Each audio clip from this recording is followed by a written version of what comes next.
It's Wednesday, August 1st. Welcome to Pastor Bob Daily. My friend Jay in an email said, I was just curious, which translation of the Bible do you prefer? And or which translation do you think is closest to the original Greek and Hebrew? There's been so much debate over this subject.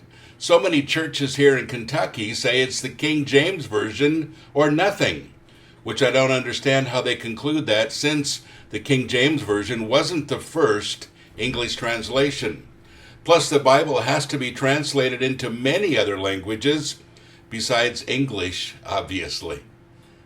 Jay, obviously, yes. Well, this is a heated debate, and it's interesting how it's gone. A few years ago, I narrated the King James Version Bible for a major store here, a chain of stores here. They have thousands of outlets, and now, of course, you can get it on Amazon. But I narrated the King James Bible, and I got all this mail from people saying how much they appreciated the fact that I narrated the true translation. Of course, they didn't know what I looked like. They just know what I sounded like. And on the CDs themselves, it says Pastor Bob Beeman. Had they researched it, they probably would have been appalled, these very, very conservative churches. But anyway, it was very hard to do because King James English is very old English. We don't talk like that anymore. And right now I'm working on another translation. I'm narrating the Bible again with some great music in the background. We'll let you know when it's finished. But, this has been hotly debated for so many years. And I remember at the very beginning using the King James Version and then the Revised Standard Version in my church where I grew up.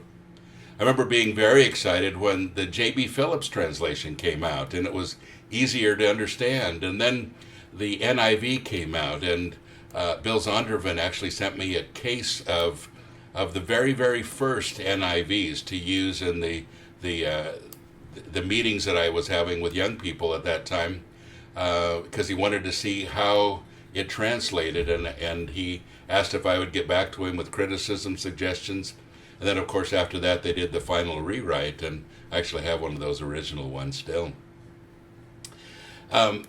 So I used the NIV for a long time. I've used the Contemporary English Version when I do international things. It's a little easier to understand.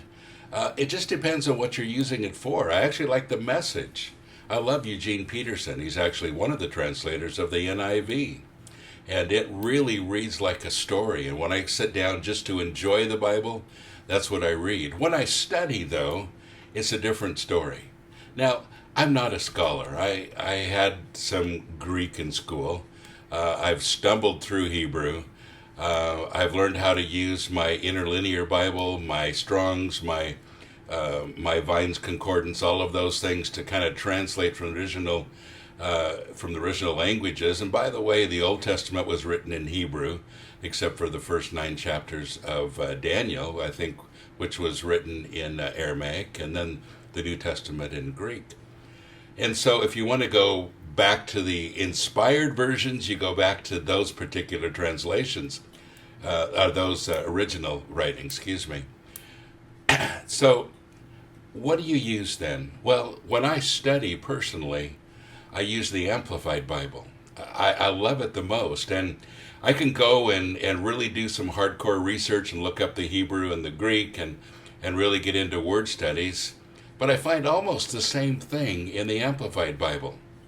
It's difficult when you translate because sometimes you have to use a lot of words to really describe what the original words meant. And at least in the English language, we do word for word or thought for thought, but we don't use as many words many times as we need to. The Amplified Bible uses as many words as are necessary. And if you really want to understand what their actual text meant, and it's a beautiful language, go to the Amplified Bible. And I would recommend that any of you that do any Bible reading and study, and I hope you do, that you'd have an Amplified Bible there. At least go to the bookstore and look at one. Look up your favorite passages. I think it'll make you excited to see exactly those verses coming alive. The Amplified Bible, I read the NIV quite often, especially when I'm preaching in the United States. Again, internationally, I read the Contemporary English Version, sometimes the Message, if it's a country that doesn't speak English very well.